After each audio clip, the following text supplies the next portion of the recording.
Hmm.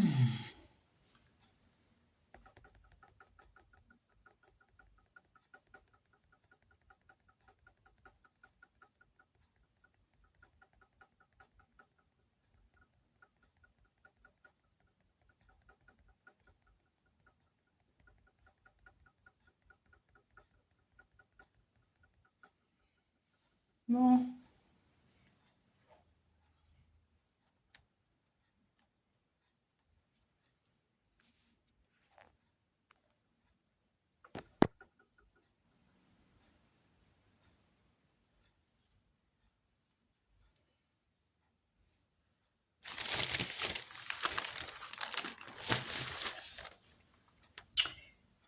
Bonjour, bonjour, bonjour, bonjour, bienvenue. Bonjour. Connectez-vous, on va parler.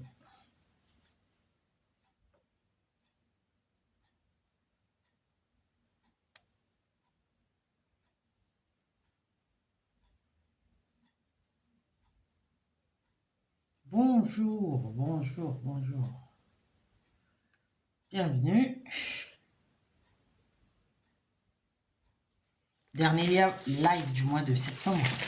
Eh oui. Déjà le 30 septembre, donc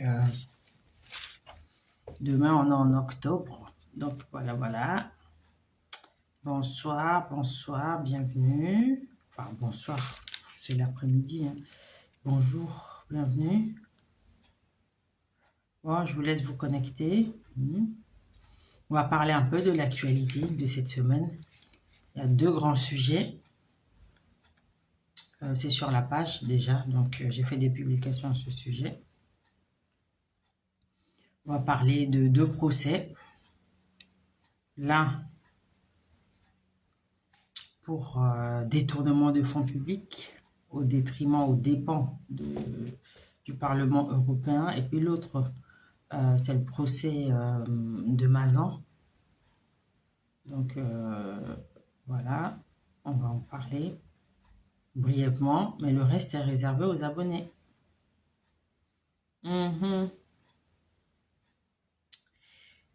Connectez-vous, connectez-vous. Salut, salut, bienvenue. Je vous vois, hein, je vous lis. Donc on laisse le temps aux autres de se connecter, tranquille.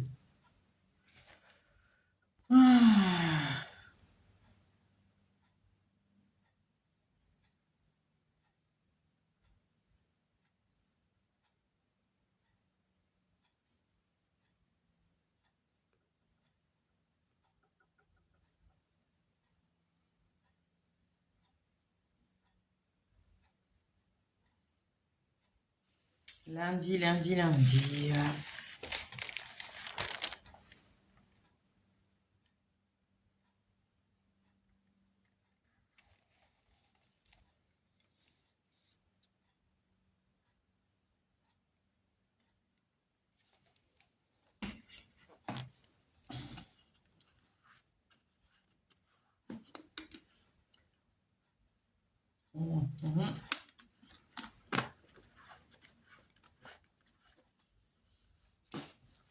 Alors, donc, aujourd'hui, lundi 30 septembre, s'ouvre un procès pour détournement de fonds publics commis par le Rassemblement national. Donc, on parle d'un système qui a organisé, voilà, une stratégie pour utiliser l'argent du Parlement européen et rémunérer des assistants parlementaires. Donc, ça a duré en tout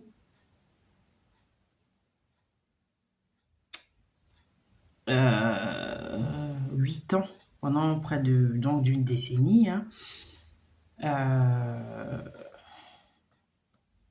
Le parti aurait détourné, parce que c'est le procès, donc le jugement n'a pas encore été rendu, aurait détourné près de 7 millions d'euros pour rémunérer des assistants parlementaires qui, en réalité, travaillaient pour le parti. Donc, Ce procès, il va être long. C'est jusqu'en novembre. Le dossier comporte des éléments accablants pour le parti et pour son ancienne présidente. Donc,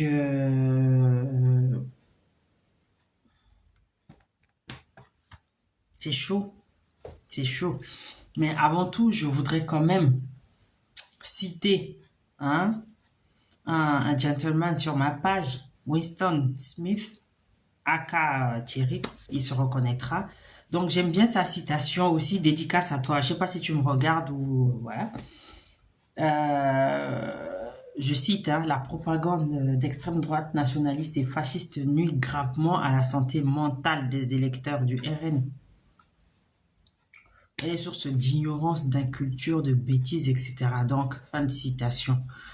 Donc, si vous appartenez à cette catégorie, que vous êtes sur ma page, sachez que sur ma page, systématiquement, moi, j'affiche les commentaires. Et je les compile pour qu'après, ça débouche sur des poursuites judiciaires. Parce que ici, sur ma page, je rigole pas. Errer, vagabonder sur Internet, aller sur d'autres pages, aller emmerder les gens. Mais sur ma page, on m'emmerde pas. Parce que systématiquement, je fais les captures d'écran de vos insultes, de vos messages à la con. Après, je fais un petit dossier. J'engage des poursuites judiciaires. Donc, avant de commenter, réfléchissez bien. J'en ai affiché quelques-uns là.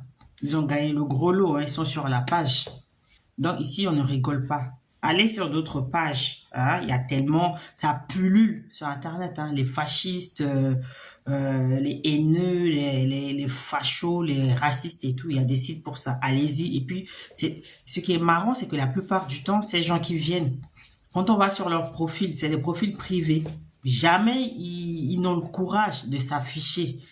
Voilà, c'est toujours des groupes privés. Ils ont 2 abonnés, 5 abonnés, 10 abonnés. Et ce sont eux qui viennent sur les pages des autres pondre leur haine, pour exprimer leur mal-être. Moi, je suis pas là pour vous réconforter. Je suis pas assistante sociale. Je ne suis pas psy. Donc, je m'en fous un peu hein, de votre mal-être. Allez voir ailleurs si j'y suis. Donc, ici, la ligne, elle est assumée. Lutte contre la haine. Je parle de droit. J'aide les gens à défendre leurs droits, à apprendre comment procéder. Malheureusement, il s'avère que les personnes qui ont le plus besoin de défendre leurs droits, ce sont des personnes d'origine étrangère. Ça, c'est un fait. Voilà. Donc, c'est pour ça que je ne tolère alors en aucune façon ni les insultes, ni les propos à 2 balles et tout ça. Parce que si c'est que pour répondre là, j'ai un doctorat S, insulter et tout ça, je peux le faire. Sauf que avec cette page, je ne peux pas insulter. Moi, j'accepte l'échange de points de vue, les divergences de points de vue, les débats. Tant que ça reste poli, courtois, respectueux, il n'y a pas de problème. Moi, j'échange les points de vue, etc. Mais si vous venez sur ma page, parce que la plupart de ces gens, 99%, ce sont des hommes. Donc, je ne sais pas. Si vous avez des problèmes avec votre mère, retournez dans les jupons de votre maman. Parce que ici, c'est zéro tolérance, zéro empathie pour vous. Si vous venez sur ma page pour m'insulter, je vous insulte copieusement en retour. Votre mère, votre grand-mère, votre soeur, votre fille, tout le monde en prend pour son grade. Moi, je ne fais pas dans le détail. J'ai pas de place ici pour ça. Donc, une petite mise au point, au cas où vous serez tenté de venir mettre des commentaires à la con. Donc, avant de vous brosser, avant de vous bloquer même, votre mère, votre sœur, vos filles, vos nièces, tout le monde y passe, votre père, tout le monde y passe. Après, je vous bloque, je fais la capture d'écran, je publie sur ma page, je compile le dossier. Au bout d'un moment, pap, ça va au commissariat. Donc, je vous dis tout de suite, j'ai pas besoin d'avocat pour faire ça, je le fais toute seule. Donc, méfiez-vous. Et pendant que je vais au commissariat, je vais engager un détective privé. Vous croyez que derrière vos pseudos, vous êtes intouchables. Détrompez-vous. Hein. Détrompez-vous. Et moi, je ne m'arrête pas là. Hein. Donc, vous venez pondre vos conneries ici, vos commentaires. haineux, raciste là. Je fais des captures, je mets sur la page, je prends un détective privé qui va découvrir votre identité. Parce que derrière l'écran, vous avez un super pouvoir. J'ai vu la tronche de 2-3 petits alluvions là. C'est des tas de graisse. Je ne vous connais pas, vous ne me connaissez pas. Cette page est destinée à aider les gens. Donc, si ça ne vous concerne pas, tracez votre route, passez votre chemin. Venez pas m'emmerder. Parce qu'ici, je vous laisse aucun répit. Aucun répit. Systématiquement. Capture d'écran, compile, commissariat, dépôt de plainte, détective privé pour vos identités. Donc, ne vous amusez pas à venir sur ma page. Ne vous amusez pas à venir sur ma page ici. Déverser votre haine. Allez dans les jupons de votre mère. Vous plaindre là-bas. Voilà pour la petite mise au point. Donc, comme je le disais au tout début, aujourd'hui débute en France le procès pour détournement de fonds publics du Rassemblement national. Donc, 16 cadres et petites mains du parti sont accusés d'avoir utilisé l'enveloppe budgétaire du Parlement européen pour rémunérer des assistants qui, en réalité, travaillaient pour le parti, pour le Rassemblement national. Voilà pour le résumé de cette affaire. Donc, le procès, il va être long jusqu'en novembre. Donc, les fonds ont été utilisés pour subvenir aux besoins des membres du clan Le Pen. Et c'est avec ça que les gens vont aller choisir ce parti. Les gens sont complètement lobotomisés, je sais pas.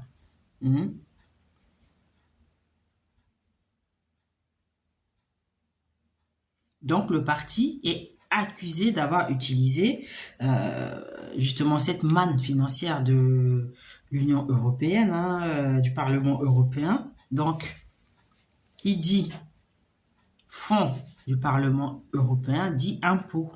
Impôt. Donc, en gros, ce sont ces mêmes neuneux qui ont contribué à enrichir, enfin, à entretenir, en tout cas, à satisfaire, à subvenir aux besoins des Le Pen, parce que les fonds du Parlement européen proviennent des impôts des pays.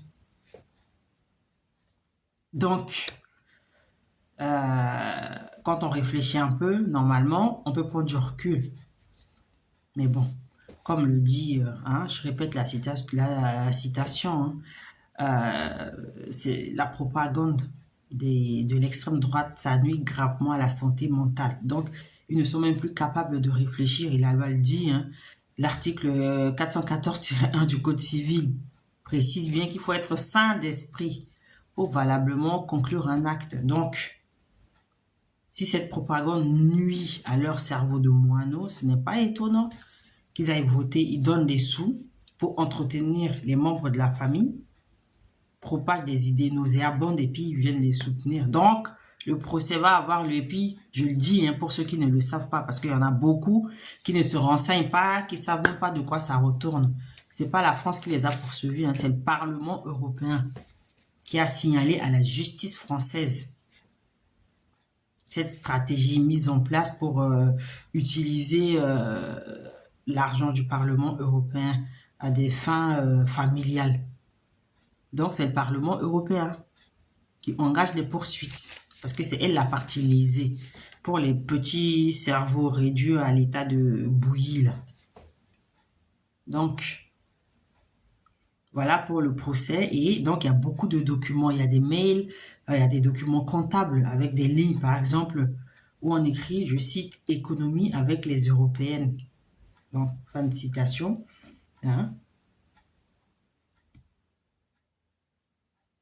Donc, sur les bancs des prévenus, on va avoir Marine Le Pen. Il y a Jean-Marie Le Pen, son père, mais bon, le poids de l'âge, il peut plus ramper jusqu'au tribunal. On a Jean-François Jalc, c'était l'ancien vice-président du parti. On a Louis Alliot, l'actuel maire de Perpignan. On a Fernand Le Rachinel, je crois. Et puis, il y a l'avocat Valran de Saint-Just. Il y a le député Julien Audoul. Celui qui est tout le temps à la télé avec sa bouche qui frémit, on dirait des grains de pistache dans une casserole en aluminium, là. Littéralement, dans le langage courant, c'est ce qu'on appelle escroquerie, hein. Je vous le dis tout de suite. Mais en langage soutenu, juridiquement, on parle de détournement de fonds publics. Parce que sinon, on dit arnaque. Voilà. Il y a aussi Marion Maréchal. Il y a Nicolas B, Bruno Gollnisch. Donc, ils sont tous poursuivis pour détournement de fonds publics, recel de détournement de fonds publics, ou encore complicité. Donc, tout le monde était au courant. El Fuego, que je dise quoi? L'autre avec sa bouche qui crépite, on dirait des graines de pistache dans une casserole en aluminium, là. Ça fait ça. Je sais pas si vous connaissez les graines de pistache, quand vous mettez ça dans une casserole en aluminium au feu, ça fait ça. Bah, sa bouche, c'est comme ça qu'il parle, hein. Et tout, mais tous ces gens qui sont là, non, rigole pas parce que ça va me déconcentrer, hein, El Fuego.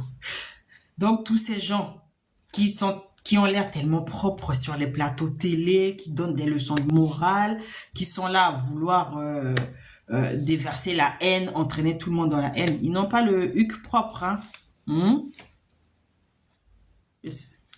Familièrement, c'est ce qu'on appelle arnaque, hein. C'est une grosse carotte. Donc, voilà, ils seront tous sur le banc des accusés. Voilà, donc...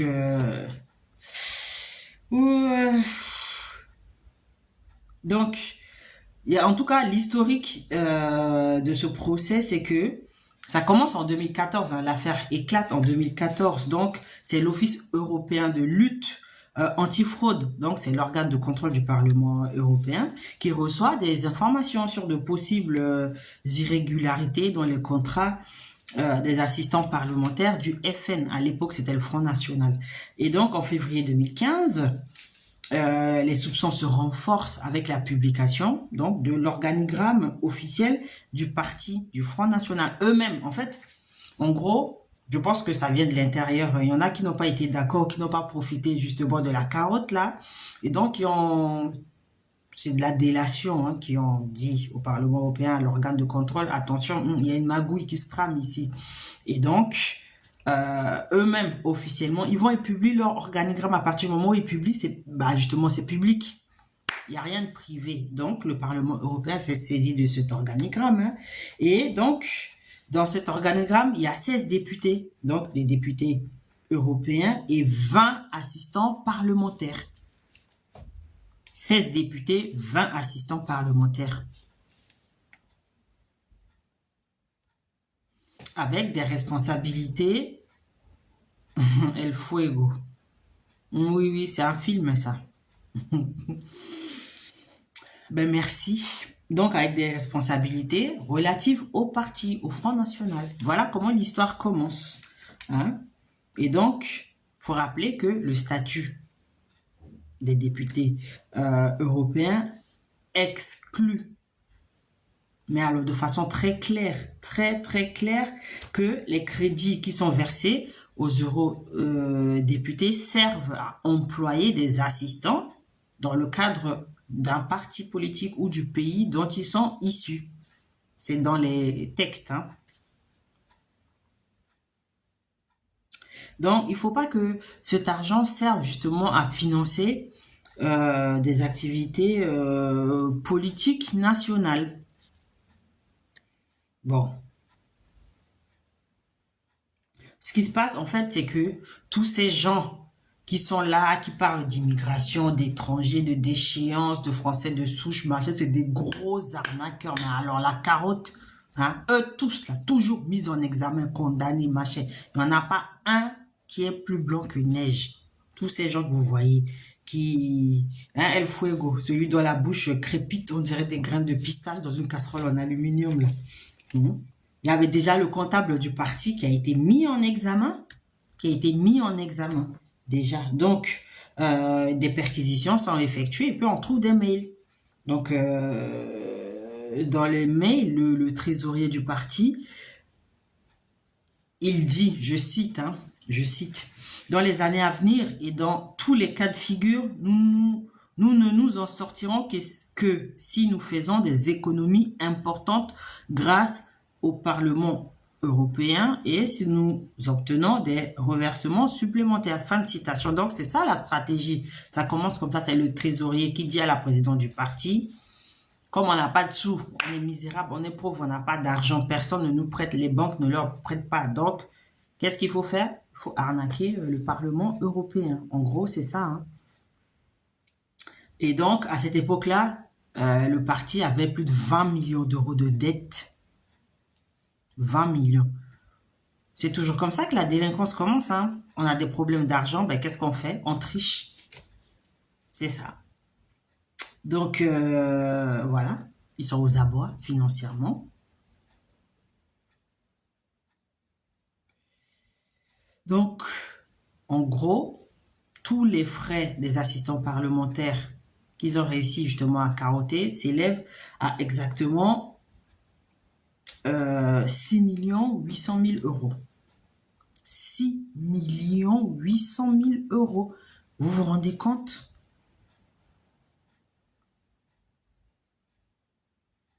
C'est-à-dire qu'en gros, ils ont détourné les impôts des Français.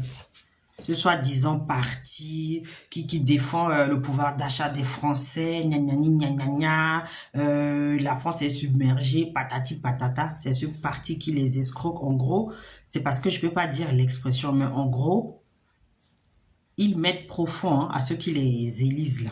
C'est ça, pour parler vulgairement. Ah, c'est ma page, c'est mon live, je fais ce que je veux, je dis ce que je veux. Parce que j'ai pas invité de mineurs sur ma page ici, hein, donc voilà. Donc, voilà pour le résumé de la petite histoire. Après, il va y avoir d'autres révélations. Il y a des tableaux comptables, etc. Et puis, en fait, c'est elle, Marine Le Pen, qui gère tout, qui dirige tout.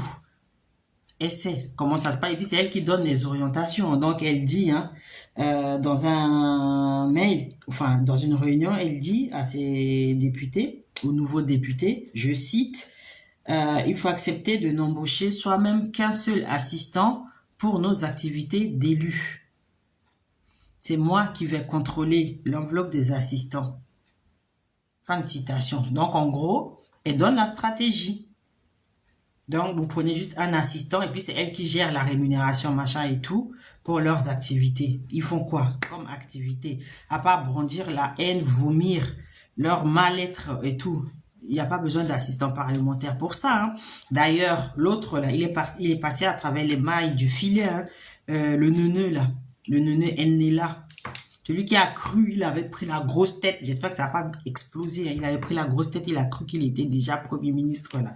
Lui, il est passé à travers les mailles du filet parce qu'il a pas prouvé en quoi consistait son travail. Parce que l'assistant parlementaire, comme son nom l'indique, il assiste le député, l'eurodéputé, le parlementaire. Parce que là, on est dans le cadre du Parlement européen. Donc, il assiste soit dans la recherche d'informations, dans la rédaction de documents, etc. Non, non, non, Ennela, pas ce nom-là. Ennela, il s'appelle. Ou j'ai d'autres sobriquets, bon, que je ne peux pas dire ici. Voilà, donc, il n'a jamais réussi à prouver à justifier son emploi d'assistant parlementaire parce que lui aussi il était assistant parlementaire mais fictif hein. Il y a pas de trace, il n'y a rien parce que ce qui se passe c'est que nous autres qui travaillons, qui bossons, qui avons l'obligation de garder des pages etc et tout, même quand on bosse, même quand on fait juste un petit, là moi c'est mon petit, voilà, hop, pour mon institut, ça c'est le cours que je donne en ce moment. Il y a quand même un document, il y a une base, hein, vous voyez ça. Ça, c'est du droit pur, avec le système de cumul de responsabilité. Il y a des manuels. En tout cas, quand on travaille, on est assistant parlementaire, quand on est dans, oui, quand on est dans ce domaine-là, forcément, il y a des traces, il y a un document écrit. On ne peut pas être assistant d'un eurodéputé que par la bouche. Non, il faut faire des recherches, il faut écrire, il faut avoir du brouillon, il faut, voilà, avoir des choses, etc., des documents qui prouvent que l'on a travaillé, que l'on a fait de la recherche, etc. Mais eux, ils n'ont pas réussi à prouver ça. Hein, ils n'ont pas réussi à prouver, voilà, leur travail. Là, j'ai mon brouillon ici. Hein, j'ai plein de brouillons, des trucs que j'écris, etc. Voilà. Ce que je viens faire ici, c'est pas du blablabla. Hein. Il y a de la recherche. Hein. Il y a tous les codes qui sont là, etc. Donc, vous voyez, il y a du brouillon. Il y a des documents. Pourtant, je suis pas assistante parlementaire, heureusement pour moi. Hein. Je suis à un niveau quand même supérieur à ça. Je suis désolé, je ne dénigre pas, mais voilà. J'ai quand même fait des études longues pour ça. Donc, il y a quand même une trace quand on est assistant parlementaire. On travaille, quand on fait les recherches, on est obligé de prendre des notes pour produire un document, un résumé, un compte rendu, voilà. Mais il n'a pas prouvé à aucun moment ses écrits. Donc, il n'y a pas de trace. Donc, en gros, c'est ça. Ils sont assistants parlementaires, mais de façon fictive. De façon fictive. Donc, après, moi, je parle de ce procès-là parce que c'est quand même, il y a 21 accusés. Donc, c'est lourd, c'est énorme. Mais autrement, quasiment tous les partis politiques en France y passent. Hein. En décembre 2023, c'était le MoDem qui a été condamné pour les assistants fictifs. Je ne sais pas si vous vous souvenez, Jacques Chirac, il avait été condamné pour les emplois fictifs. En fait, systématiquement, tous les partis sont en train d'escroquer. Ils escroquent tout le temps, tout le temps. Il n'y a pas longtemps, il y a un ténor du Parti Socialiste aussi qui a été condamné. C'est toujours comme ça, détournement de fonds publics, machin. Bah, l'argent coule tellement qu'ils sont tentés. Donc, voilà. Donc, déjà pour la petite parenthèse, tous les partis politiques y passent. Hein. LFI, il y a Chikirou qui a été mis en examen. Donc, moi, je m'en fous de ça. C'est pas de ça que je parle. Moi, je parle du Rassemblement national parce que c'est le parti d'extrême droite qui vomit sa haine. Et moi, je n'aime pas la haine. Et donc, ce parti-là, comme ils sont virulents, voilà. Donc, c'est pour ça que j'en parle. Et puis, le procès, il est hors norme. Tous les autres, après, je ne minimise pas. Déjà, il y a les époux Fillon. Je ne sais pas si vous avez suivi, c'est cette histoire qui a coûté la place de François Fillon aux dernières élections présidentielles. Hein. Les emplois fictifs de sa femme, Pénélope Fillon, pendant près de 20 ans. Assistante parlementaire, zéro écrit, zéro production. On n'a pas retrouvé de traces de son travail. Donc, en gros, tous les politiques, comme il y a une enveloppe, il faut bien l'utiliser. Donc, ils utilisent cet argent. Mais c'est de l'argent qui... Par contre, ESCO, machin et tout ça, là, pas de ce commentaire-là dans mon live. Je m'en fous. D'accord. Voilà. Donc, si je vois encore un commentaire comme ça, je te bloque. Voilà, je te bloque. ESCO, machin, je sais pas, je m'en fous. Il n'y a pas de ça ici. Va sur les autres pages où on en parle là. Moi, je parle d'ici de détournement de fonds publics. D'accord? T'es prévenu. Donc, voilà. Donc, oui, non, El Fuego, détrompe-toi. Hein. Toute la France n'est pas au courant. Hein. Ah, non. Il y a tellement de neuneux, hein, qui ne comprennent même pas que presque tous les partis, pour ne pas dire quasiment tous les partis politiques, sont des partis qui détournent de l'argent public. Parce que bon, s'il n'y a pas de condamnation de justice, on ne peut pas parler par l'affirmative. S'il y a des broutilles, qu'est-ce que tu fais là? Va voir dans les jupons de ta mère là. Hein? S'il n'y a pas autre chose à nettoyer là-bas, ok? Allez, bloqué. J'ai dit, hein. Moi, je rigole pas sur ma page. Hein. Je rigole pas.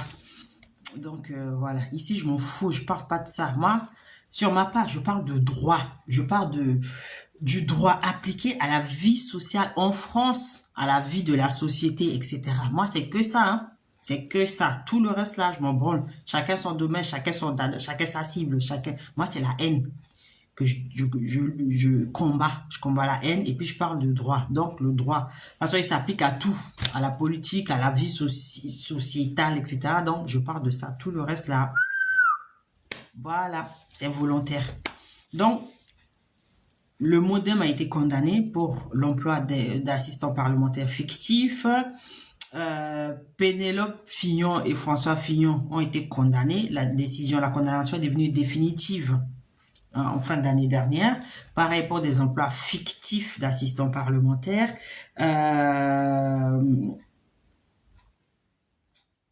Et donc là, c'est le tour du RN, mais surtout, dans le cadre de l'Union européenne, ça fait 10 ans que ça dure et le montant est colossal, hein, 8 millions, près de 7 millions d'euros. C'est énorme, c'est énorme, c'est énorme. Donc, voilà. Donc, encore une fois,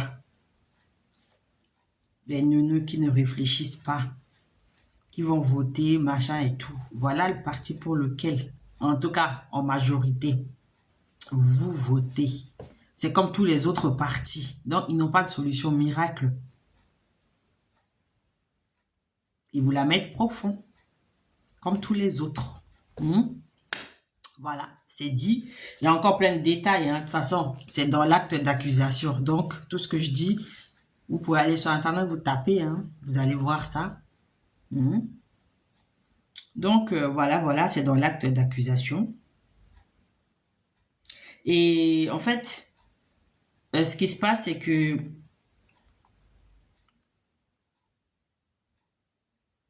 la décision, de toute façon, elle est attendue de début 2025 et Marine Le Pen, en cas de condamnation, risque une peine d'inéligibilité, en sachant qu'il va y avoir les élections présidentielles en 2027. Donc, comme j'ai dit, ça va pleurer hein, dans les chaumières. Non, ça va faire pleurer les chaumières. Donc, il faut sortir les mouchoirs. Parce qu'ils vont commencer à dire machin, élection et tout. Ça date de 2014. Ça ne date pas d'aujourd'hui. C'est juste un hasard que le calendrier judiciaire coïncide de près ou de loin avec le calendrier politique. Donc, en gros, c'est ça. De toute façon, il y a plein de peines encourues. Il y en a 3 normalement. Attendez que je vous dise pas de bêtises. De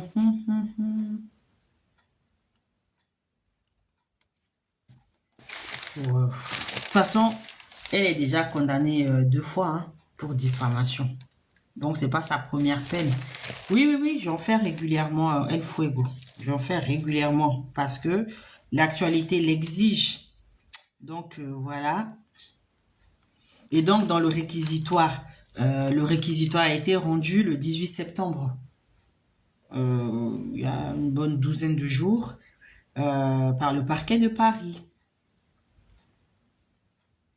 Et donc, dans son réquisitoire, le parquet a indiqué que ces détournements sont le fruit d'un véritable système centralisé, c'est-à-dire que ça vient d'en haut.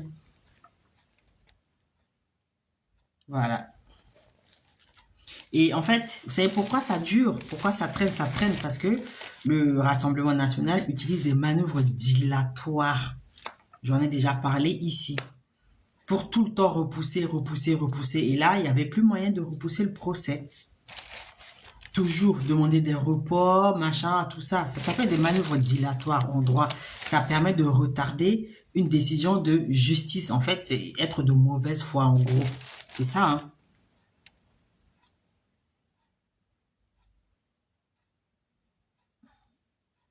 Et en fait, coïncidence, hein, c'est que demain, c'est le discours de politique générale du nouveau Premier ministre Michel Barnier. Vous voyez? Donc, il y a des choses qui s'imbriquent. C'est ça, la politique. Bah oui, le droit, c'est une bonne chose. C'est ma passion. Et je pense que c'est tout aussi important que la médecine. Bon, pas jusqu'à ce niveau, hein. Mais quand on est ignare de ses droits, honnêtement, c'est terrible, c'est triste. Donc, voilà. Donc, est-ce que demain, ces députés-là, ils vont aller oser parler, surtout celui, hein, El Fuego, celui qui parle comme les grains de pistache dans la casserole en aluminium, là.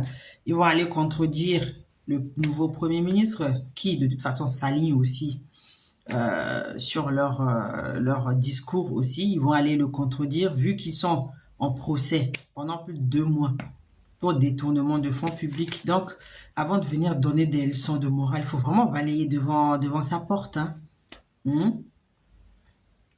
les pauvres gens sur lesquels on déverse la haine. Les gens, ils se lèvent le matin, ils vont travailler, ils rentrent chez eux. C'est honnête, ils gagnent leur argent honnêtement, ils ne détournent rien du tout. Mhm. Mais bon, apparemment, les électeurs du Rassemblement national, ils s'en foutent. Parce qu'en même temps, s'ils acceptent de se faire... hein, donc voilà, avec leurs impôts en plus. C'est ça que Winston a dit, hein, que la propagande a tellement nui à leur santé mentale. Il n'y a plus moyen de réfléchir. Les fanatiques, vraiment, ils sont ignorants, incultes, ils ne savent même pas ce qui se passe. Voilà, c'est des fanatiques. Bref, en tout cas, ils espèrent hein, des intérêts médiatiques. Mais on va être nombreux à s'intéresser à ce procès parce que je pense qu'il faut quand même mettre ça en exergue. Parce que ce qui se passe, c'est que malheureusement, il y a beaucoup de gens qui ne s'intéressent pas à ces choses. Les gens pensent que faire de la politique, c'est réservé à une certaine élite, à une certaine catégorie. Sauf que non. En fait, ce qu'on fait, c'est de la politique. Hein. C'est de la politique. Les gens ne s'y intéressent pas. Ils ne se cultivent pas. Et je trouve ça sidérant. Et c'est comme ça que on les manipule. C'est comme ça qu'on les manipule aussi facilement. Hein? C'est dommage. Mais bon. Donc, j'ai juste résumé ça. J'ai essayé d'utiliser un langage que tout le monde pourrait éventuellement comprendre. Mais il y a beaucoup trop de choses. Beaucoup trop de choses par rapport à ce procès. 10 ans. Donc, à utiliser des entourloupes, voilà, des stratégies pour ne pas passer en jugement. Sauf qu'à un moment donné, la justice tape du poing sur la table. Et donc, ils vont passer au procès. Ils ne vont pas y échapper. Ils ne vont pas y échapper. Comme j'ai dit, j'ai publié ça samedi. La petite caricature où Marine Le Pen et son père disent que c'est un procès politique parce que un délinquant, c'est arabe ou noir. Tout le monde sait ça. J'ai mis sortez les mouchoirs parce que ça va chialer sévère chez les escrocs. Eh ben, dis donc, je ne vous dis pas le déferlement. J'ai dû désactiver les commentaires. Pas parce que j'ai peur, parce que j'ai pas le temps, justement, d'aller porter plainte contre 600 messages. Parce que j'ai filtré les messages. Mais ça n'a pas empêché certains de passer à travers les mailles du filet. Mais il y a vraiment des neuneux, quoi. Il y a vraiment... En tout cas, l'extrême droite, la haine, ont de beaux jours devant eux. Hein. C'est pas possible. Hein. Des gens complètement incultes, qui ne savent même pas écrire, hein, qui sont là comme des moutons, une caricature sur une caricature. Wow. Ah mais j'ai passé la journée de samedi, enfin une bonne partie de la journée, à faire des petites vidéos, à afficher quelques-uns. Mais c'est pas possible, on peut pas être bête à ce point. Et c'est sidérant, hein. Ça ne m'étonne pas qu'il y ait autant d'électeurs du Rassemblement national. Parce que les gens, en fait, on leur a lavé le cerveau. Ils ne réfléchissent plus. Ils ne réfléchissent pas. C'est terrible. En 2024, que des gens soient aussi... Ah, ça fait peur, hein. Ah, mais ils ont de beaux jours devant eux, hein. Il n'y a qu'à voir la montée de ces nationalismes un peu partout dans le monde. Tout le monde, tous les pays s'y mettent, hein, tout. Pas qu'en Occident, hein. Il y a aussi des pays d'Afrique qui s'y mettent. Hein. C'est-à-dire que on a tellement lavé le cerveau des gens, personne ne réfléchit, personne ne prend du recul. Et bon, on parle de ça, notre nouveau ministre de l'Intérieur.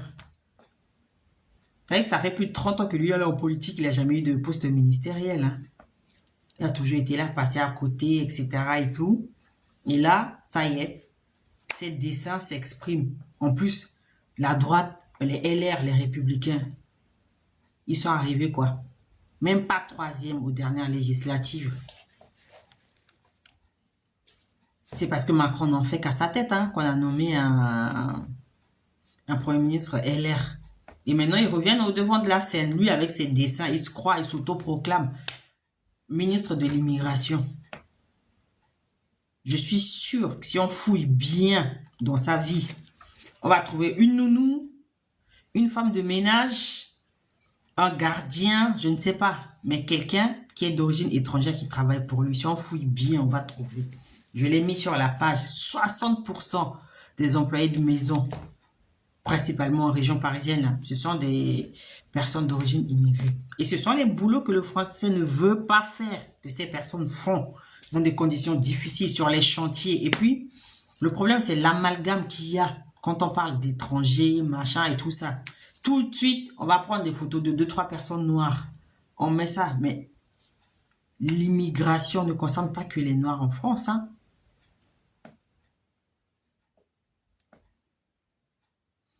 Il y a beaucoup de Russes, beaucoup de Tchétchènes, beaucoup de machins, de Blancs qui sont immigrés en France. Mais à chaque fois qu'on parle de ça, ouais, vague de submersion, parce que il y a des... Bah oui, c'est de la manipulation. Faut avoir un minimum de jugeote pour faire la part des choses. Moi, je ne suis pas naïve. Je ne vis pas dans un monde de bisounours. Bien sûr qu'il faut des lois. On ne vit pas dans une jungle. Vous savez ce qui se passe dans la jungle quand il n'y a pas de règles, quand personne ne respecte les règles, hein, c'est la loi du plus fort qui s'applique. On n'est pas dans une jungle. Il faut des lois. Et quand on ne respecte pas les lois, ben on subit les sanctions. Moi, je m'en fous que tu sois noir, vert, jaune. Tu ne respectes pas la loi. Tu es condamné, tu vas en zonzon. Il n'y a aucun problème là-dessus. Mais manipuler, instrumentaliser, c'est ça que moi je n'aime pas. C'est ça que je combats. En France, il y a des lois. Il faut les respecter, y compris les politiques, ceux qui viennent donner des leçons aux autres, là. Comme j'ai dit, El Fuego, ton homme politique préféré, le porte-parole du Rassemblement national qui va sur les plateaux télé, il parle. Voilà, il est accusé, mais ça, personne va voir, personne va regarder. Ils vont le soutenir bêtement. C'est un tricheur, c'est un escroc. C'est ça, détournement de fonds publics, c'est dans le langage soutenu, hein. Juridiquement, c'est une qualification juridique. Quand on utilise de l'argent qui appartient à l'État, c'est-à-dire nous, là, qui payons les impôts, toi, moi et tout ça, c'est ça qu'on appelle détournement de fonds publics. Public, ça dit bien son nom. Mais en langage courant, familier, c'est de l'arnaque, c'est de l'escroquerie. C'est ça, c'est une tentative d'escroquerie, c'est de l'arnaque. Mais c'est eux qui sont là, qui donnent des leçons, qui manipulent les gens. Et puis les pauvres... oh, c'est terrible. L'ignorance tue. L'ignorance tue. Ça, c'est le slogan de mon institut, hein. L'ignorance tue. L'ignorance. Il n'y a pas pire maladie que l'ignorance, l'analphabétisme. Il n'y a pas pire maladie. Quand on est ignorant, on gobe tout et n'importe quoi.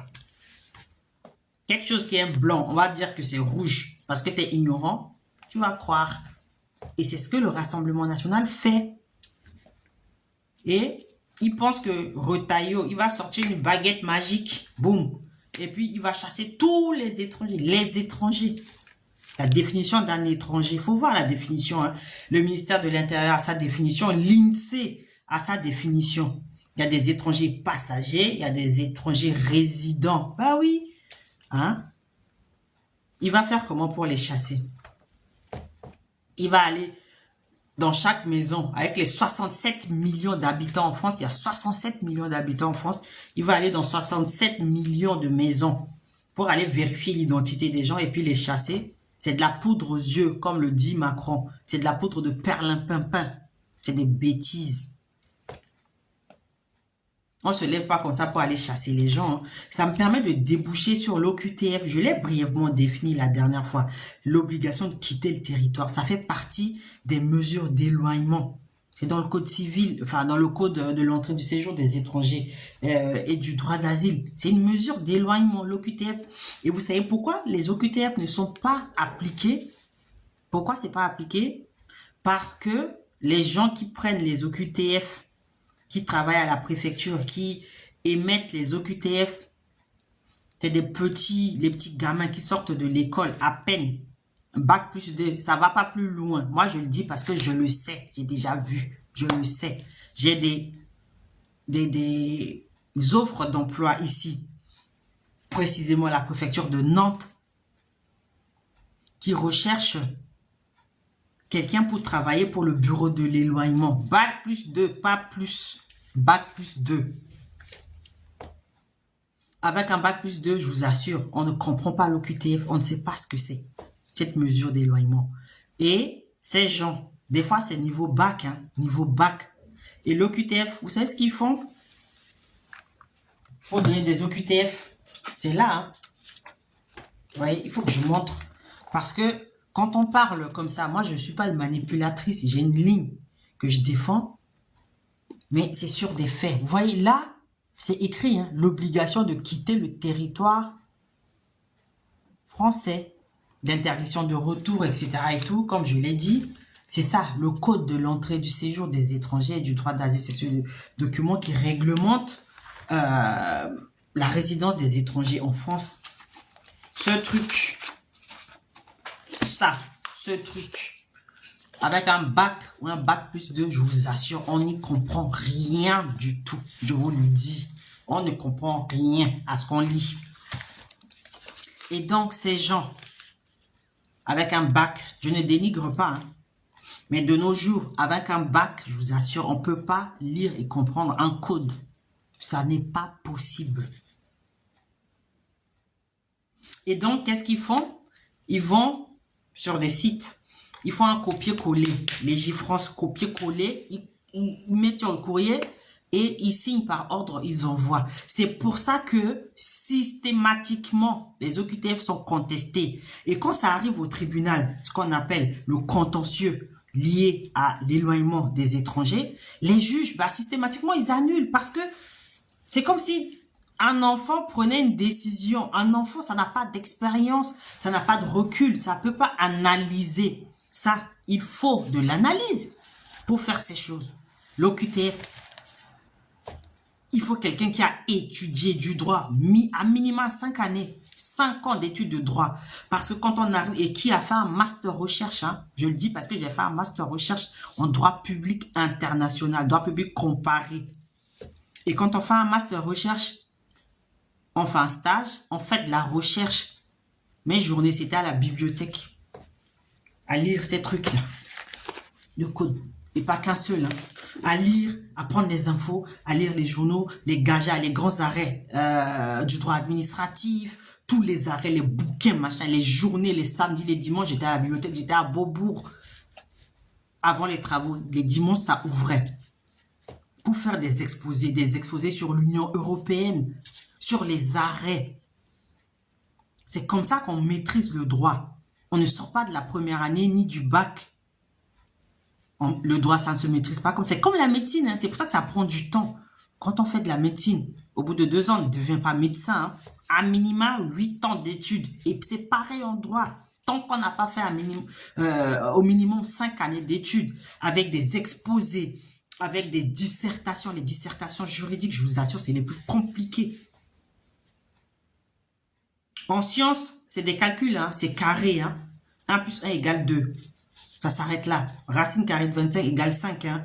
On est là. On définit un logarithme népérien ou décimal, machin. Bon, en même temps, je fais les deux, hein, maths et littérature et tout ça. Donc, voilà. Mais en droit,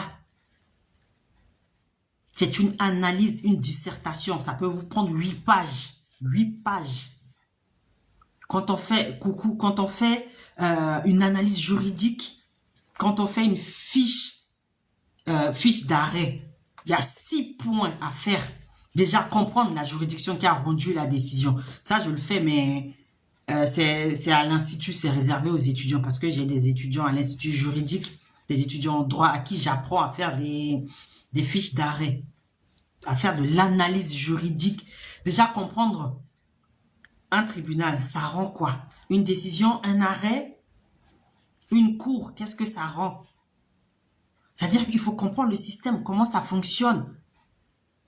Et ça, je vous assure, avec un Bac+2, on ne le comprend pas. On ne peut pas comprendre le droit. À combien plus forte raison, une OQTF, c'est-à-dire que un étranger arrive en France, a eu un visa, parce que généralement, quand on n'a pas de visa, on ne s'hasarde pas à aller à la préfecture demander une régularisation. Soit la personne est rentrée, alors illégalement, c'est surtout les demandes d'asile. Mais autrement, quand quelqu'un rentre avec un visa qui a expiré, visa touriste, etc., ou étudiant qui a expiré, C'est systématiquement dans ce cas qu'on prend les OQTF. Et comme il n'y a plus de sous dans les caisses de l'État, on prend des contractuels. Les contrats durent 2 mois. C'est pour ça qu'on prend les étudiants qui sortent, qui a un bac. On lui dit à la préfecture d'étudier la demande d'admission au séjour. Et donc, qu'est-ce qu'il fait? La tête ne lui revient pas. OQTF, OQTF, OQTF. C'est pour ça qu'il y en a, il y a que 10% des OQTF qui sont appliqués. C'est normal. Parce que ce sont des gamins qui prennent ces OQTF. C'est des gamins dans les préfectures qui prennent les OQTF, je le dis, pour avoir fait de l'accompagnement à la préfecture. Faut voir le courrier. Je le dis parce que j'en conteste beaucoup devant le tribunal administratif, surtout en référé. Référé, c'est une mesure d'urgence. Il faut voir. Systématiquement, c'est annulé les OQTF parce que ce sont des gamins qui prennent ces décisions-là. Je vous le dis. Vous qui ne le savez pas, les gens qui sont là, il était sous OQTF, donc exécuté, machin. C'est normal. C'est des gamins qui prennent des OQTF. Et quand ça arrive au niveau des juges, un juge, ça sort de l'école de la magistrature. Ça fait des études. Ça fait des formations, ça fait des stages. C'est-à-dire que c'est bac plus 15, bac plus 20, généralement. En tout cas, on en arrive à ce niveau-là. Hein. A fait l'école nationale d'administration. Enfin, maintenant, c'est le service public, là. L'Institut du service public, etc. C'est-à-dire qu'il y a 10 années d'études derrière la personne. Et c'est pour ça que systématiquement, les OQTF sont annulés. C'est comme si on demandait à un enfant s'il y a un chèque. Il comprend pas. C'est quoi un chèque? Donc, bien sûr, il va gribouiller un truc. Mais ça arrive au niveau de la banque, ça fonctionne pas. Mais c'est exactement la même chose, hein. Les OQTF. Ce ne sont pas les enfants qui doivent prendre les OQTF. Et donc, pour réussir à appliquer ces mesures, parce que pour moi, quand on n'arrive pas à prouver qu'on a le droit de rester en France, c'est normal qu'on quitte le pays. Je suis désolé, moi je suis pas dans l'émotion. D'accord? Je suis pas dans l'émotion. Mais à partir du moment où on n'analyse même pas la situation de la personne systématiquement, OQTF, un étudiant qui arrive, qui a eu un visa, les gens ils savent pas. Comment on fait pour obtenir un visa? Faut montrer ses boyaux. Limite, on fait un scanner des boyaux pour octroyer un visa à un étudiant étranger pour venir étudier en France. Il faut fournir les preuves de l'inscription, d'un logement, des ressources suffisantes, etc. Donc, on ne débarque pas comme ça en France. Je ne parle pas de quelques, parce que c'est quelques. Ce n'est pas la majorité des étrangers qui sont en France, qui viennent par le bateau, machin et tout ça. Détrompez-vous, hein. Détrompez-vous. Quand les gens ont des visas, qu'ils arrivent, qu'ils font des études, et que le visa se termine, qui reçoivent les OQTF. Il faut savoir, s'il faut lutter contre ça, à ce moment-là, il faut repartir à la source. Dans les ambassades, les consulats, c'est là qu'il faut agir. À ce moment-là, ne donnez pas de visa. Ne donnez pas de visa, ni aux étudiants. Sauf que, pour les ignares qui ne le savent pas, aller à la fac, il y a des facs où, s'il n'y a pas d'étudiants étrangers, l'université va fermer. Il y a des facultés qui vont fermer. Ça, c'est des vérités que jamais on ne dira sur les plateaux de télé. Parce que ça ne va pas dans le sens des images manipulées que les médias montrent. De toute façon, maintenant, les médias, c'est pareil. Hein. Télévision publique ou télévision privée, c'est pareil. C'est bonnet blanc et blanc bonnet. Toujours orienté pour faire de l'audimat. Mais on vous dit pas ça. Dans les facs. Bah oui. Parce que plus de la moitié de la population française n'a pas plus d'un bac plus 2. Les gens n'aiment pas faire les études en France. Donc, quand on arrive au-delà de la licence du Master 1, Master 2, doctorat, il y a des écoles doctorales où il n'y a aucun français. Aucun, zéro. Les gens ne font pas d'études, n'ont pas le temps pour ça. Ils se contentent d'un BTS, d'un prêt, tac, tac, ça fume, ça boit et ça s'arrête. Et ce sont ces gens-là qui sont manipulés par l'extrême droite. Niveau d'études, en dessous de 0. Avec un cerveau gelé. Donc, s'il n'y a pas d'étrangers, il y a des universités qui vont fermer en France. Ça, on ne vous le dit pas. Hein. Donc, la France a besoin. Le ministre de l'Intérieur, il a dit que l'immigration, c'est pas une chance. Bah, je ne sais pas dans quelle université lui il est allé. S'il n'y a pas d'étudiants étrangers en France, beaucoup d'universités vont fermer. Et oui. Oui, oui, oui. Beaucoup d'universités vont fermer. Donc, Ce qu'ils oublient aussi de dire, c'est qu'il y a beaucoup de Français qui immigrent aussi dans d'autres pays. Hein. Faut pas le croire. Hein. Il y a beaucoup de Français sans papier aux États-Unis.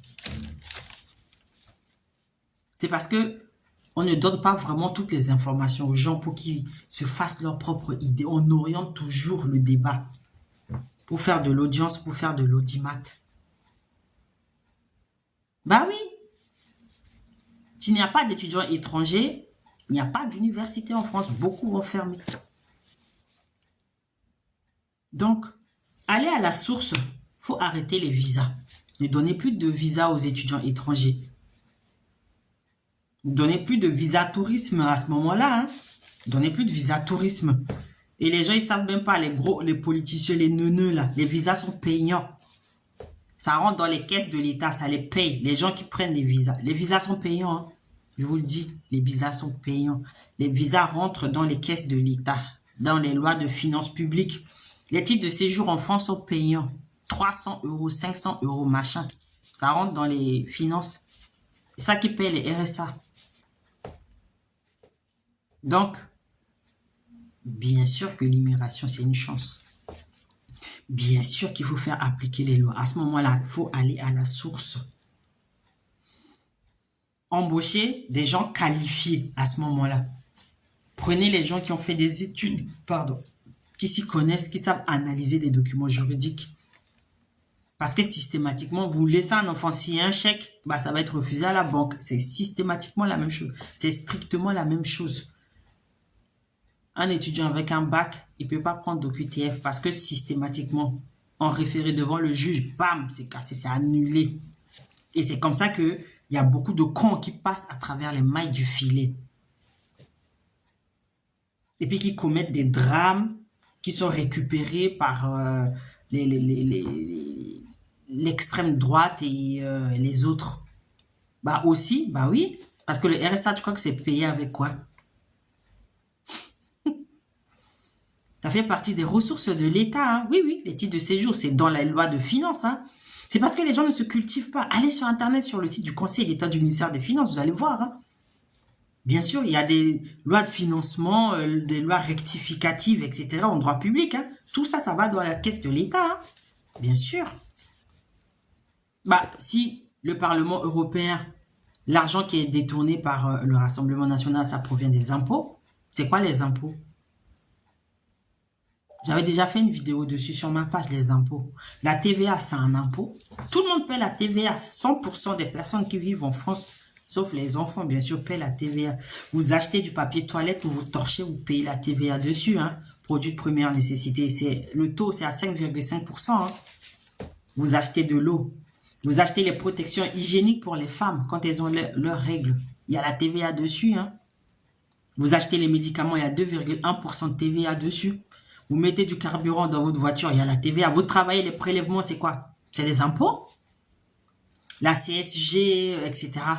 La CRDS et tout. C'est quoi? Si vous avez une fiche de paie, vous avez dû voir ça dessus. C'est des impôts. Vous êtes auto-entrepreneur. À l'URSSAF, c'est quoi les cotisations? C'est des impôts. Tout le monde paie des impôts. Vous achetez du pain, vous payez l'impôt dessus. Vous achetez à manger, vous payez de l'impôt. Vous achetez à boire. Et encore, pour ces gens à la santé mentale fragile, qui boivent l'alcool, c'est 20% de TVA, hein, je vous le dis.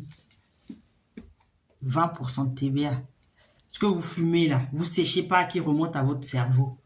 Il y a de la TVA dessus. Tout le monde paie des impôts. Peut-être pas l'impôt sur le revenu, ça c'est autre chose parce qu'il y a des tranches, etc. Mais ça c'est pareil. Il faut expliquer aux gens. L'impôt sur le revenu, tout le monde ne le paye pas. Mais la TVA, tout le monde paye la TVA. Riches, pauvres, tout le monde paye. Sur les retraites, il y a des cotisations, il y a des impôts. La CSG, hein, la cotisation sociale généralisée, c'est pour rembourser la dette. Tout le monde paye des impôts en France. Donc, il faut peut-être arrêter d'endormir les gens. Mais le problème, c'est que ces personnes-là aussi, cette population visée-là, d'origine étrangère, c'est justement la population la plus précaire de la société aussi. Donc, forcément, elle n'a pas le temps d'aller se cultiver, de chercher l'information.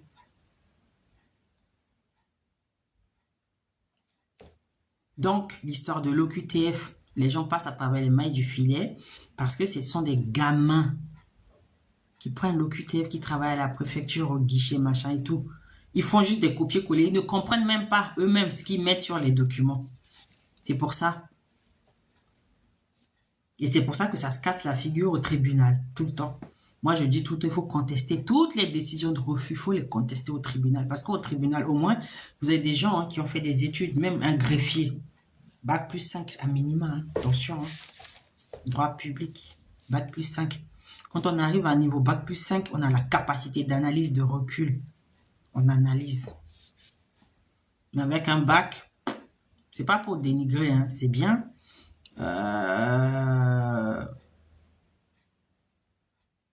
Bah, tu vas voir un avocat, hein. Si tu es un étudiant étranger que tu veux changer de statut, il faut voir un avocat ou alors il faut prendre une séance payante parce qu'il faut plus d'informations pour ça, pour répondre à la question. Ne change pas de statut comme ça.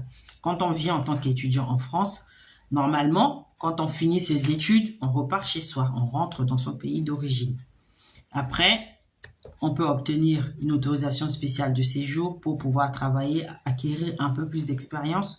Mais autrement, si on veut passer du statut étudiant à un statut salarié, il faut disposer d'une promesse d'embauche, d'un contrat de travail, dans un secteur dit en tension, généralement. Donc, c'est-à-dire qu'il faut que l'employeur ait publié l'annonce, au niveau national qui n'ait trouvé personne, au niveau européen, etc. C'est compliqué, c'est très imbriqué et tout. C'est pour ça que des questions comme ça, c'est trop vague.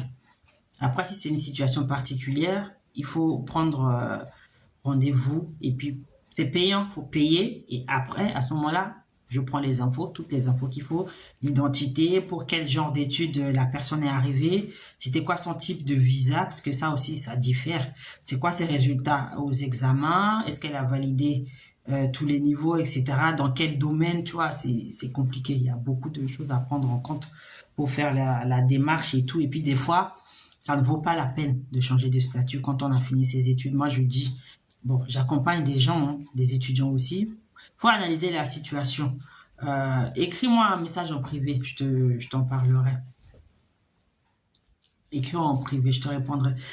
C'est pour ça, quand j'accompagne certaines personnes, au vu de la situation, moi, je leur dis, je leur déconseille de rester, hein, parce que ça sert à rien de faire des études, je sais pas, en archéologie ou en histoire de l'art, en sachant que généralement, ces emplois-là sont des postes régaliens, c'est-à-dire que c'est lié à la sûreté, à la sécurité de l'État. Donc, on peut pas rester en France, travailler dans ces domaines-là. Donc, ça sert à rien. Il vaut mieux peut-être repartir dans son pays d'origine où, en tout cas, on a plus de chances d'avoir un emploi, quitte à créer son entreprise et éventuellement venir ici, faire un petit stage. Ça, c'est possible. Quand on a un bon diplôme, pour peu qu'on soit un peu motivé, un peu dégourdi, qu'on anticipe un peu, qu'on recherche, parce que l'avantage d'Internet, c'est que ça ne sert pas qu'à suivre les buzz, etc. On peut se cultiver, on peut se former sur Internet, hein.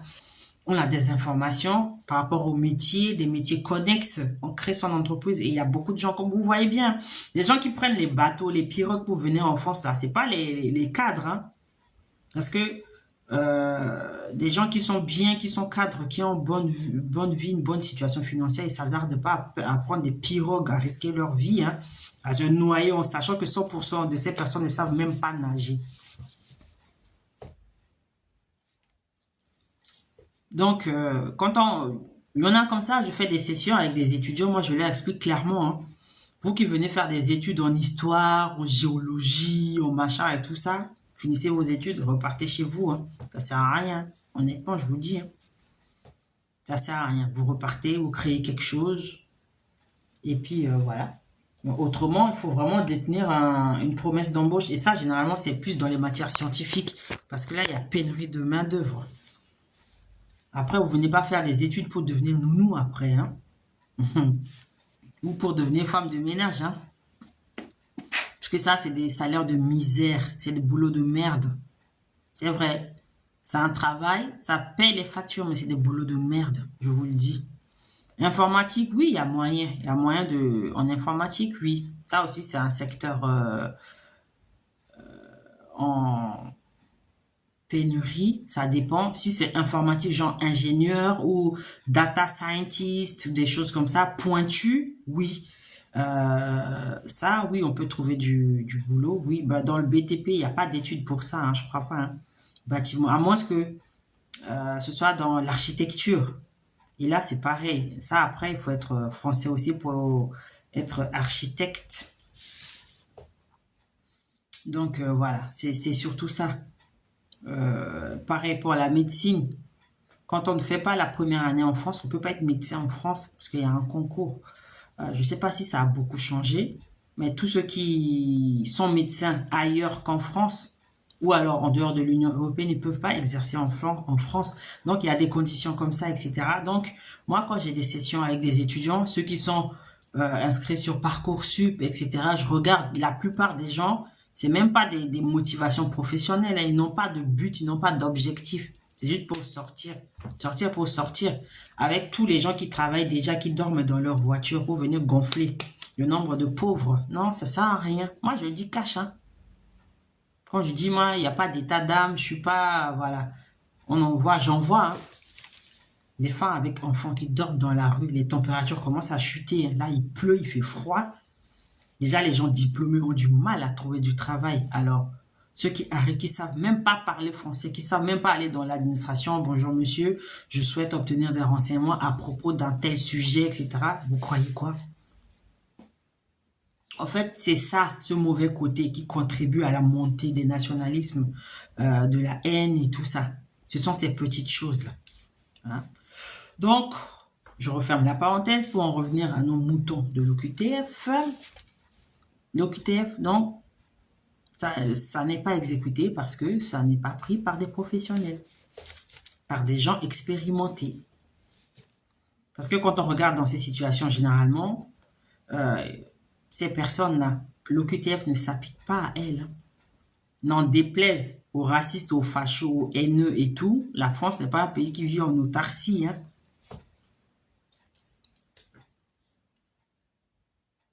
Elle a des représentations ailleurs, dans d'autres pays. Donc, il y a ce qu'on appelle la réciprocité. La réciprocité. Ça, c'est la vie, c'est la société qui veut ça. On ne peut pas arrêter l'immigration. C'est un phénomène sociétal. Hein. C'est un phénomène sociétal. Après, il faut mettre des règles, mais à ce moment-là, il faut aller à la base de ces règles. Pas pondre 30 lois inapplicables, etc. Non, ça sert à rien. Et puis le nouveau qui arrive là. Il y en a eu d'autres avant lui. Hein. Il y a eu des Besson, il y a eu Collomb, il y a eu Longuet, il y a eu Sarkozy. Lui, il traîne des casseroles, hein. Attention. Hein. Il y a eu Darmanin. Lui, comment il a été jeté par Macron, mais c'est d'une tristesse. Et il s'est rendu compte que si c'était prénommé Moussa, il n'aurait jamais été élu député, ni ministre de l'Intérieur, il n'aurait jamais été nommé ministre de l'Intérieur. Donc, le jour où il n'a plus de boulot, justement, on le vire, il se rend compte que le racisme existe en France. Ah, sortez les mouchoirs. Donc, le nouveau ministre autoproclamé de l'immigration, à croire que le ministère de l'Intérieur, c'est que l'immigration. Il y a la diplomatie. La diplomatie entraîne, exige de la réciprocité. C'est comme ça que ça fonctionne. Tout son cinéma qu'il fait là. La France a des intérêts un peu partout ailleurs, dans tous les pays du monde. Lui, ce qui se passe, ce qu'on ne dit pas aux gens, c'est que quand ils font leur truc ici, il y a des Français qui souffrent à l'étranger. Hein. Dans un pays, j'ai entendu, hein, la rentrée scolaire du lycée français a été stoppée net pour attendre que les écoles publiques nationales fassent leur rentrée scolaire avant que l'école française ne rouvre. Vous croyez que c'est dû à quoi?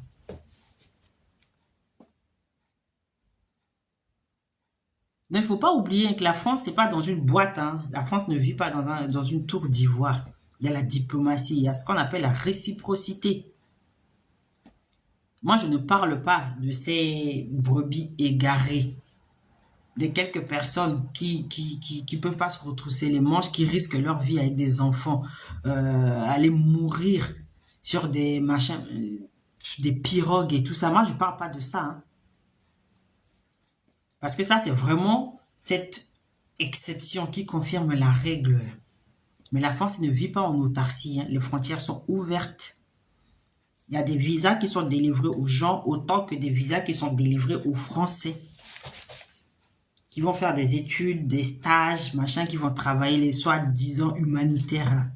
Il y a de la pauvreté en France qu'on n'a pas éradiquée. Il faut aller éradiquer la pauvreté ailleurs. Il ne faut pas se leurrer. C'est des échanges. C'est la diplomatie. C'est la politique. C'est que de la politique. C'est de l'entourloupe. Ça, c'est vraiment de la poudre aux yeux. Il s'agite un peu, profite de la douleur des parents de Philippines pour aller manifester, machin et tout. Mais le problème, il n'est pas à ce niveau, hein. C'est triste, hein. Il y a de l'émotion, c'est triste. Il faut aller à la base, à la source du problème. Donc, voilà pour ça, pour le procès du Rassemblement national. J'en ai profité pour bifurquer un peu sur l'OQTF, parce que c'est l'actualité du moment, hein. Donc, voilà. Mais comme je l'ai dit, les OQTF, c'est des enfants qui les prennent. Donc, systématiquement, ça ne passe pas le contrôle des juges. C'est dommage. Donc, il faut aller à la source, commencer par là. Former les gens dans l'administration, pas prendre des petits gamins qui sortent de l'école parce qu'ils n'ont pas réussi à faire des études, à aller plus loin, pour prendre des OQTF avec toute la rage, la haine dans laquelle ils sont bercés. Non, c'est pas une cour de récré. Il s'agit de la vie des gens. Donc, si on doit prendre des décisions de justice, des décisions, des mesures d'éloignement, il faut des gens qualifiés, compétents, formés, expérimentés. Il faut prendre exemple sur l'OFPRA, l'Office français de la protection des réfugiés apatrides. Là-bas, on les appelle des officiers. C'est des gens formés, qui connaissent le terrain, qui connaissent les situations géographiques. Quand les gens vont faire leur demande d'asile, parce que je fais de l'accompagnement, donc je sais, en même temps, ça relève du droit public, donc je sais de quoi je parle. On leur fait faire des entretiens, on note les entretiens après. Ces officiers vont faire des recherches, ils savent. Quand quelqu'un ment, quand quelqu'un invente des histoires, ils le savent parce que c'est des gens formés, expérimentés. Ils ne sont pas juste derrière un bureau, derrière un écran. Voilà. Ils connaissent leur métier. Il faut peut-être prendre exemple sur l'OFPRA pour les OQTF. Après, le ministre, il a ses dessins politiques, sa revanche. Depuis 97, il cherche à avoir une place et tout, à avoir de la visibilité. Son parti, 47 députés, ça n'existe même pas. Ça, c'est parce que Macron, hein, il cherche une porte de sortie. C'est pour ça qu'il a nommé un premier ministre de droite et qui fait que la droite est au devant de la scène. Hein. Autrement, c'est pas la droite qui est arrivée première aux élections législatives, hein, anticipées. Faut remettre les choses dans leur contexte. Hein. Ce n'est pas le Rassemblement national non plus. Hein. Faut se détromper. Quand l'heure est grave, les gens ils savent se rassembler. Hein. La France, il y a une bonne partie des neuneux dont la santé mentale est altérée qui penchent pour l'extrême droite parce que l'extrême droite manipule avec des images, avec des grossièretés et tout ça. Mais autrement, ce n'est ni le Rassemblement national, ni les Républicains, ni d'ailleurs les macronistes qui sont arrivés en tête des dernières législatives. Il faut remettre les choses dans leur contexte. Donc, les premiers seront les derniers seront les premiers. Mais bon, demain, le Premier ministre va faire son discours de politique générale en espérant qu'il n'y ait pas de motion de censure. Ça, j'en ai longuement parlé ici. Hein. Sûrement qu'il ne demandera pas la confiance des députés. Peut-être qu'il va avoir une motion de censure, on ne sait pas, mais on verra. Mais bon, tout ça, ça va être noyé aussi avec le procès du Rassemblement national. Et puis surtout, l'autre chose dont je voulais parler, c'est le procès de Mazan. Vous savez, cette femme qui a été abusée pendant plus de 10 ans par son mari, donnait des substances illicites. J'ai eu... j'en ai déjà parlé, mais à chaque fois, je reviens dessus parce que c'est un long procès qui va durer longtemps aussi. Des 50 co-accusés de son mari. 50 co-accusés. Vous vous rendez compte? Une femme avec son mari.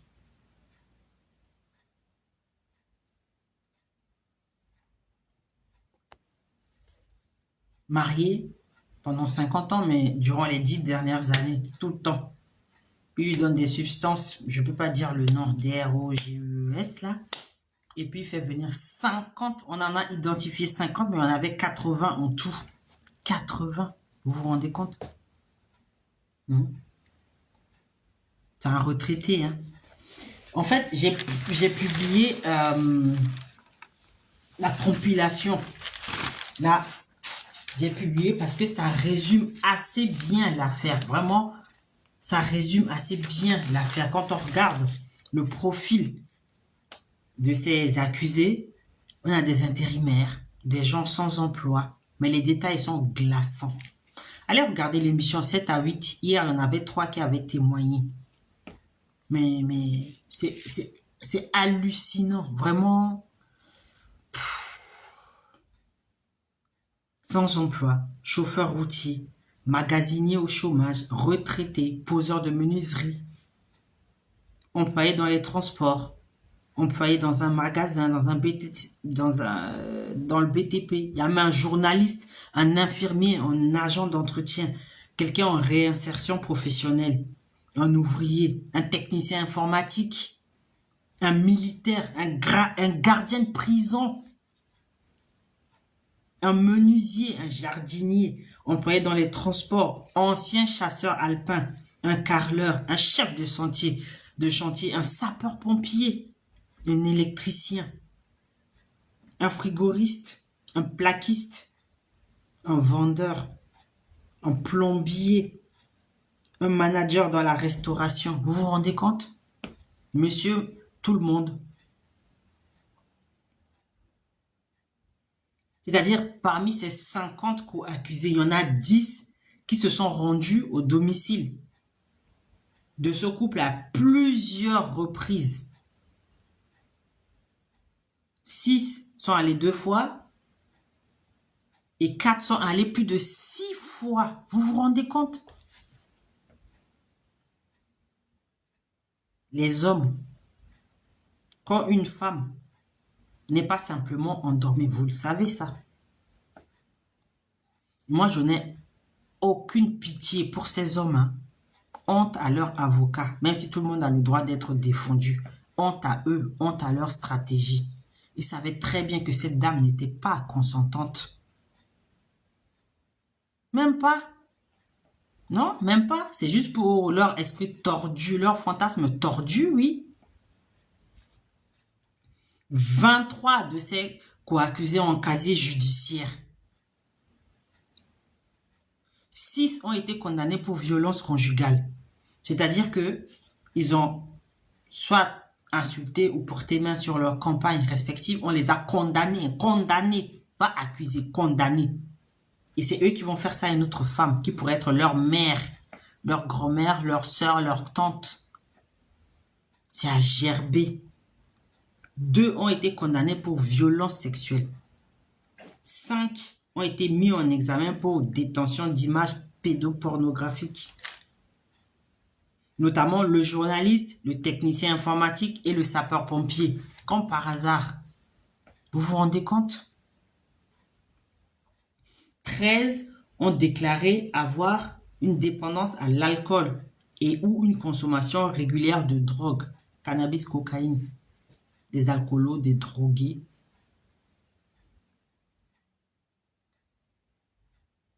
Et au moins 13 d'entre eux ne portaient pas de préservatif. Et l'un d'entre eux était séropositif.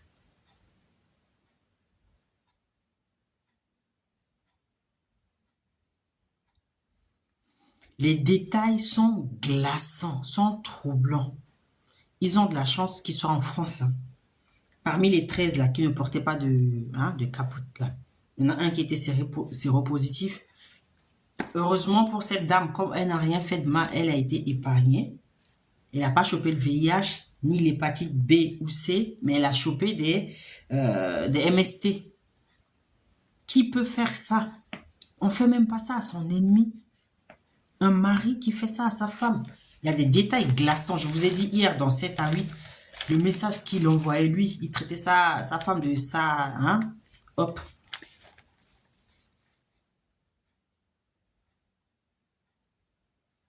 Mais je ne sais pas d'où vient le courage de cette dame qui a voulu que ce procès soit public avec les journalistes et tout. Je ne sais pas d'où elle tire sa force. Hein. C'est une icône. C'est une légende, cette dame. C'est une légende, Madame Pellico. Mon Dieu. Et parmi ces 50 co-accusés, aucun n'a prévenu les autorités. Aucun. Sur les 50, il n'y en avait pas un avec un minimum de jugeote pour se dire que cette dame, ça pourrait être ma mère, ma femme, ma tante. Que anonymement, je vais contacter la police. Non. Aucun sur les 50, ça veut dire qu'il n'y en a pas un pour rattraper l'autre. Et que même sur certaines images, on les voyait tout autour de cette dame endormie, droguée. C'est-à-dire qu'il n'y en avait pas qu'un seul. Ils étaient peut-être 10 autour d'elle. Il n'y en a pas un qui s'est dit, ça n'a pas l'air normal, il y a quelque chose qui cloche. Je vais aller discrètement, envoyer un petit mail ou appeler le commissariat, signaler, même faire un petit truc comme un corbeau. Non, aucun. Et j'ai lu que leurs femmes viennent les soutenir.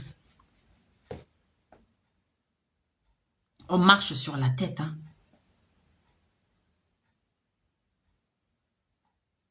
Que bien sûr, ils ne savaient pas que, voilà. Mais ils sont sérieux. C'est pas ça le libertinage, hein.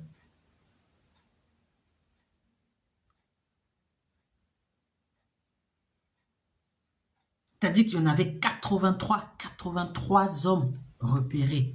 Il y en a 50 qui ont été identifiés.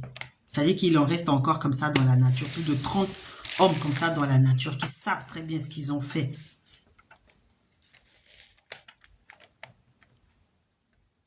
Pompiers, journalistes, chauffeurs routiers, gardiens de prison, infirmiers, retraités, conseillers municipaux, ouvriers, informaticiens, militaires, chômeurs.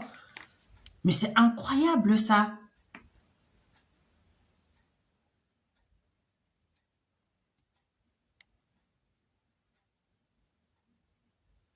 Le plus jeune, il a 26 ans. 26 ans. Déjà, avec des pratiques comme ça. Comme je l'ai dit, ils ont de la chance que cela se passe en France. Parce que ailleurs, il n'y aurait pas de procès. Hein. Ça va être la vindicte populaire. Et ce serait mérité.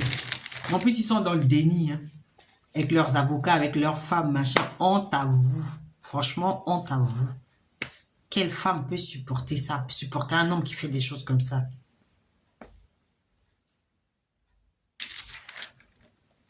37 sont des pères de famille. Imaginez-vous qu'on fasse ça à votre fille, vous les pères de famille, ou à votre mère, ou à votre soeur.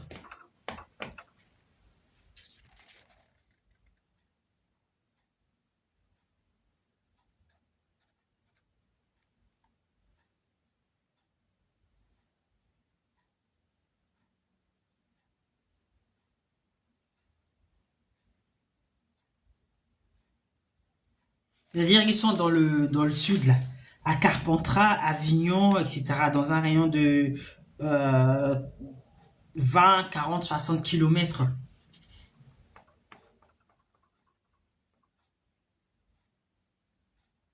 Et le pire, franchement, je parle de ça, j'ai envie de gerber. Hein? C'est que ça s'est passé chez eux, à leur domicile, à leur ancien domicile, au domicile de la fille du couple et la résidence secondaire. C'est-à-dire que quand les parents ils partaient en vacances chez leur fille, Dominique Pellico, là, il faisait VOL sa femme, chez sa fille, chez eux. Je ne sais même pas quoi dire. Je bégais. Parce que je ne sais même pas comment le qualifier. Vous vous rendez compte? Chez leur propre fille, il fait venir des étrangers. Et si ces malades, ils reviennent par la suite, hein? Bah oui, naturellement, ça, on va pas faire la une, hein, des journaux, les gros plans dessus, parce qu'ils sont blancs. Forcément, c'est pas des étrangers. Dominique Pellico, c'est pas un étranger, donc forcément, il n'y a pas d'OQTF, hein. On en parle, mais on en parle à minima, parce que ça, Il y a plein de journalistes étrangers qui sont là hein, pour ce procès. Ça donne envie de gerber. Je crois que j'en ai parlé déjà 2, 3 fois, mais c'est toujours autant nauséabond, quoi. Qui fait des choses comme ça à sa femme, à la mère de ses enfants? Et ces hommes-là, je sais pas, des inconnus rencontrés sur Internet. 200 viols. 200.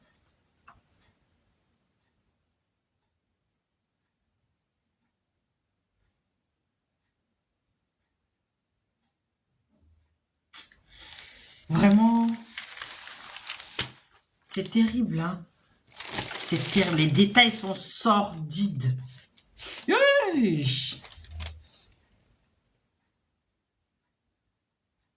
Bah, c'est terrifiant.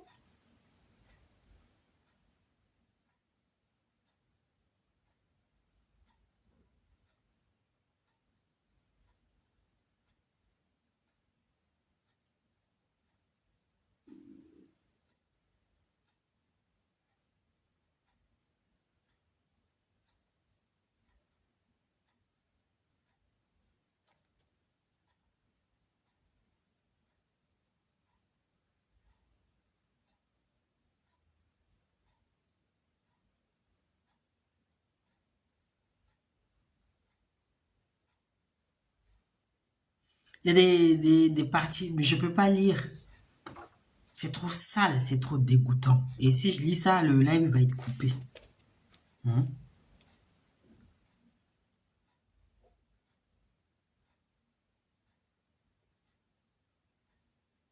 Elle est prénom, hein.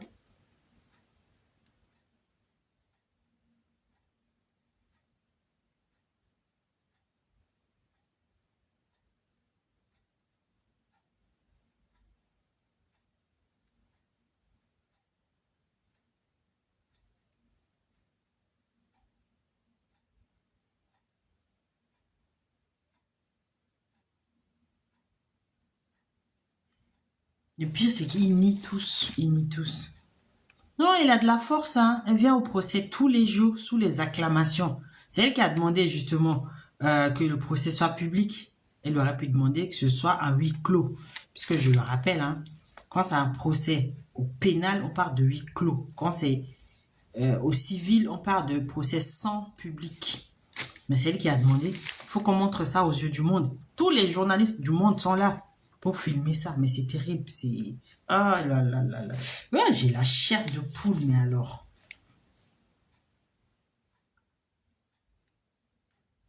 Ils se débattent, ils nient, ils les avocats et machin. Eh mon Dieu. Mon Dieu, mon Dieu, mon Dieu.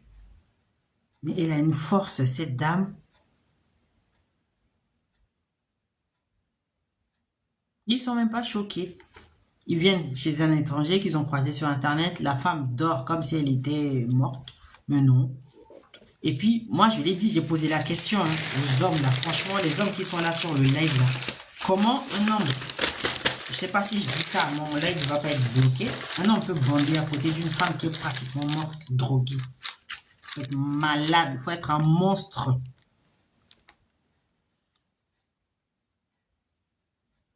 Pour aimer ça, c'est pas possible, ça. On voit ça que dans les films, hein. Hey. Et avec tout ça, les femmes les supportent encore. Leurs femmes les supportent, les soutiennent. Franchement, comme on dit, elle est née avant la honte. Elle est née avant la honte. Ça donne envie de gerber.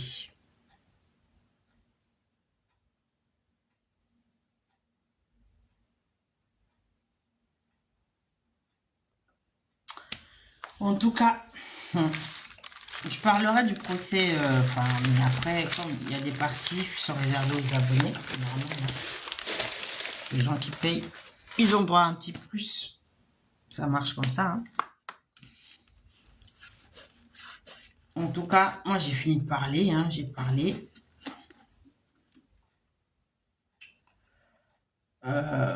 Donc, le monde fait peur, le monde fait peur. sais pas où on va, mais ça n'augure rien de bon. Hein. Rien de bon. Du tout, du tout. Entre ceux qui veulent nous escroquer et ce genre de machin. Moi, le pire dans tout ça, c'est que même si rien n'excuse tout ça, mais les pères de famille, toi qui as eu des filles, comment tu peux aller faire des choses comme ça? Bah oui, on marche sur la tête. Il n'y a aucune valeur. Les gens, 26 ans, la dame à l'âge de sa grand-mère. Mais c'est même pas pour dire qu'ils se sont croisés dans un club. Non, ils viennent chez quelqu'un. Hein? Quand tu te lèves, tu vas chez un couple qui n'est pas ton couple pour faire des choses comme ça et que tu vois la femme, elle te dit rien, elle réagit pas, elle demande rien, ça te dit rien. Et puis tu arrives quand même à un, ton sgeg arrive à se lever. Et puis ceux qui n'utilisent pas de capote, putain.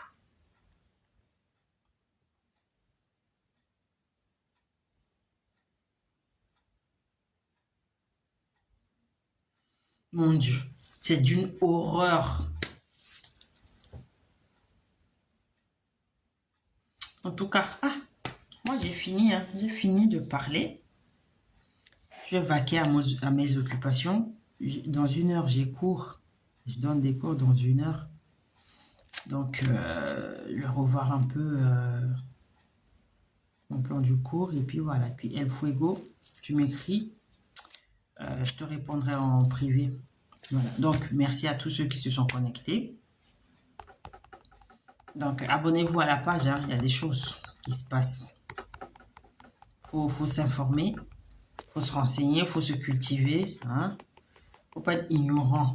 Ok. Bon travail alors. Bon courage. Merci d'avoir été là. Après, tu rentres ce soir, n'oublie pas de regarder, tu sais, hein, ton homme politique préféré. Donc, à bientôt. Et puis, bon après-midi. Bon courage à ceux qui vont au boulot comme le feu et le fuego. Donc, voilà, voilà. Bye bye. Ciao. Arrivederci.